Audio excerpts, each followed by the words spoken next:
voilà, sujet 2. La tolérance. Dans le mariage, la tolérance c'est important. C'est absolument important. Écoutez, hein, quand moi je partais visiter ma femme et tout ça avant, il y a 10 ans, quand je partais, comme je dis, je lui envoyais des fleurs, je lui écrivais des poèmes, les textes-messages, man. Je lui envoyais des millions de textes-messages tout le temps. Elle disait, oh mais tu m'emmerdes, je peux pas travailler, tout ça. Je lui envoie, oh donc tu sais, t'es belle, t'es comme ça, cela. J'ai inventé des trucs même, tu vois quoi. Comme tous les mecs on le fait là, tout le monde invente des trucs, tu vois. Mais il y a un truc qui est là. Quand on s'est marié après 3 ans, moi j'ai arrêté tout ça. Moi j'étais trop occupé au boulot.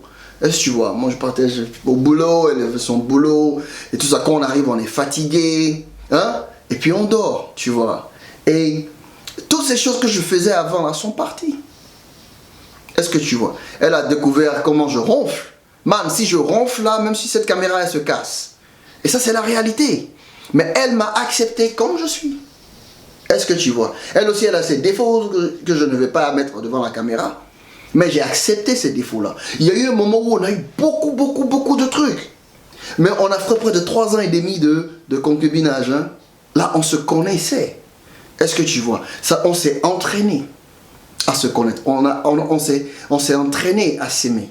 Et ça, c'est très important. Maintenant, quand je vous dis encore que la tolérance, c'est important. Par exemple, disons que vous avez quelqu'un qui est super paresseux.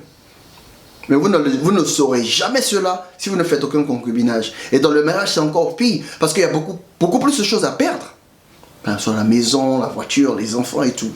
Donc si vous n'êtes pas tolérant, si vous n'arrivez pas à accepter la personne que vous voyez maintenant, moi je vais vous dire une chose. La personne n'a pas changé du tout. Votre femme ou votre époux, ils n'ont pas changé du tout. C'est la même personne. Seulement vous voyez la vraie face de la personne. Est-ce que vous comprenez? Quand vous réveillez le matin à côté de votre femme qui n'a pas le maquillage qu'elle a mis à la lune de miel et tout, vous revoyez maintenant la vraie personne qu'est votre femme. Est-ce que vous voyez? Si elle mettait même des fausses fesses pour aller vous voir aujourd'hui, vous allez vous rendre compte qu'elle est plate. Mais arrêtez d'épouser les images. Essayez d'épouser les vraies personnes. Est-ce que vous comprenez? C'est pour ça que moi, ma femme, j'apprécie le fait qu'elle n'a jamais mis de maquillage, elle ne se fait pas les ongles, elle ne fait pas tout ça. Elle est elle-même. Donc, je n'ai pas découvert une autre personne après même 3 semaines. Ma femme, la façon qu'elle est, c'est comme ça qu'elle a toujours été. Est-ce que vous comprenez? C'est pour ça que je conseillerais aux femmes d'être naturelles dans vos rendez-vous. Soyez vous-même. Soyez vous-même. Même si vous n'avez pas de cheveux, allez au rendez-vous comme vous êtes. Si la personne vous aime de cette façon-là, elle vous aimera quand vous mettrez vos maquillages, quand vous mettez vos sous-corps attirants et tout ça. Parce que, à la base, il faut épouser une personne que vous connaissez.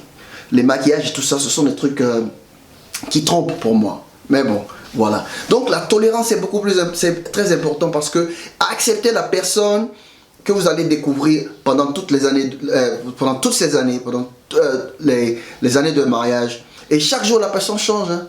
Mais si vous n'arrivez pas à apprécier la personne, à vous rappeler, à vous souvenir des bonnes choses que vous avez faites, au lieu de vous consacrer aux mauvaises choses, votre mariage va succomber.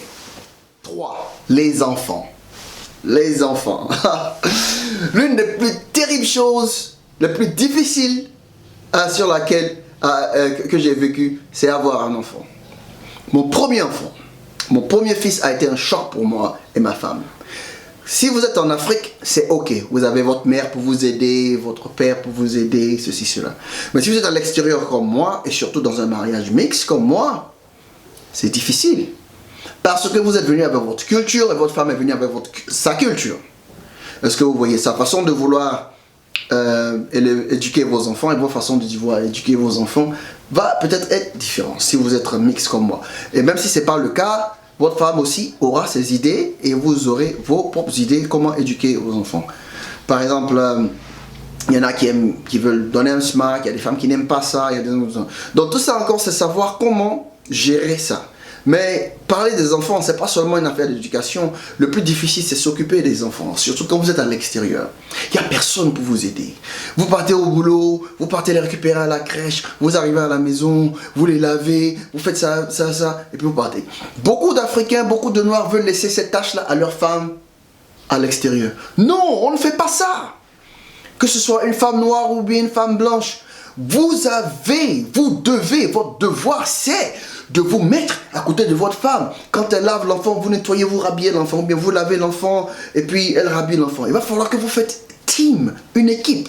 Si vous n'arrivez pas à faire cette équipe-là, que ce soit, si vous êtes à l'extérieur, ça va être très difficile pour votre mariage pour ne pas succomber. Il faut vous mettre en équipe, à l'extérieur surtout. Tous les mariages, même si vous êtes en Afrique, il va falloir que vous et votre femme, vous soyez des coéquipiers dans le mariage.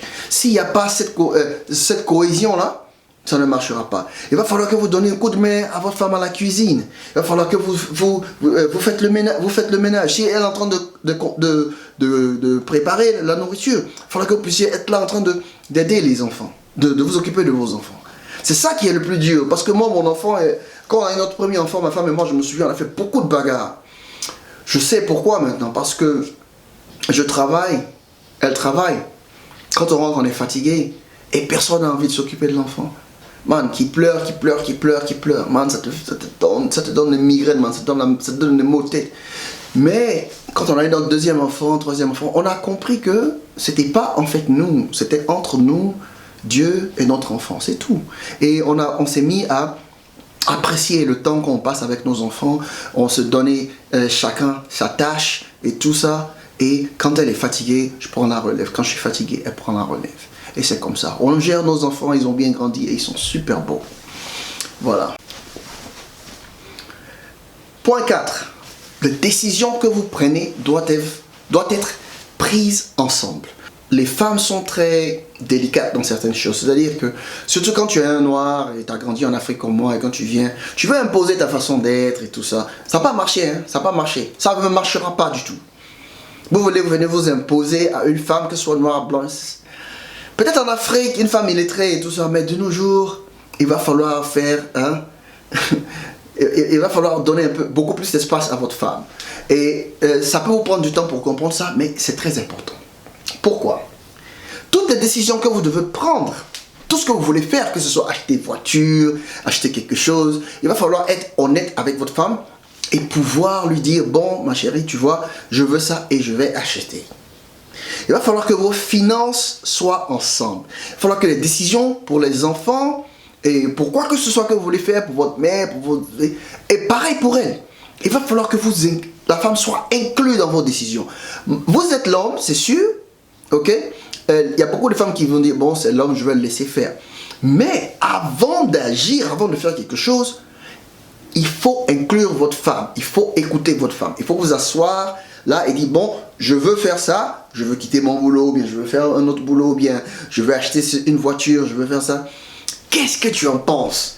Vous n'allez pas réaliser comment c'est important, ce petit qu'est-ce que tu en penses, ma chérie? Parce qu'elle se dit, oh, il m'aime. Il veut que je veux le supporter dans ce qu'il fait, même si je ne veux pas.